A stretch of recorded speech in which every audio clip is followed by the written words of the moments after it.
আর আমার আর কিচ্ছুই রাখে নাই, আমার কোনো কিছু অবশিষ্ট নাই, সত্যি অবশিষ্ট নাই, কিছু থাকতে পারে না তো।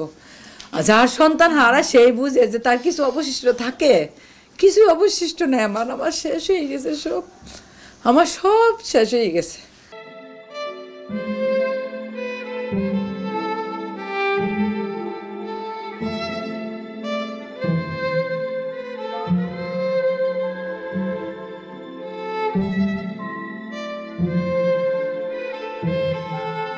প্রিয় দর্শক, এই কথাগুলো একজন সন্তানহারা মায়ের।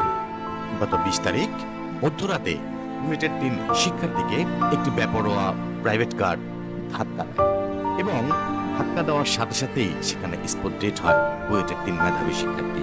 সেই 3 মেধাবী শিক্ষার্থীর মধ্যে মাসুদের মায়ের কথাই হচ্ছে এগুলো। তাদের জীবনে শেষ অবলম্বনটুকু ছিল এই মাসুদ, আজ সে নেই। তারা এখন সরকারের কাছে এর সর্বোচ্চ বিচার দাবি করছে।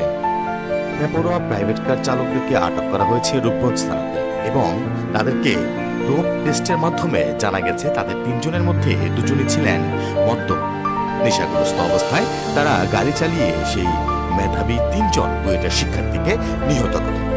স্বজনদের প্রাণের দাবি সরকার যেন এর সুষ্ঠু তদন্ত করে এবং তাদেরকে সর্বোচ্চ শাস্তির আওতায় এনে তাদেরকে সুবিচার পাইয়ে দেয়। শাহিন আলম, TVT7 বাংলা, ঢাকা।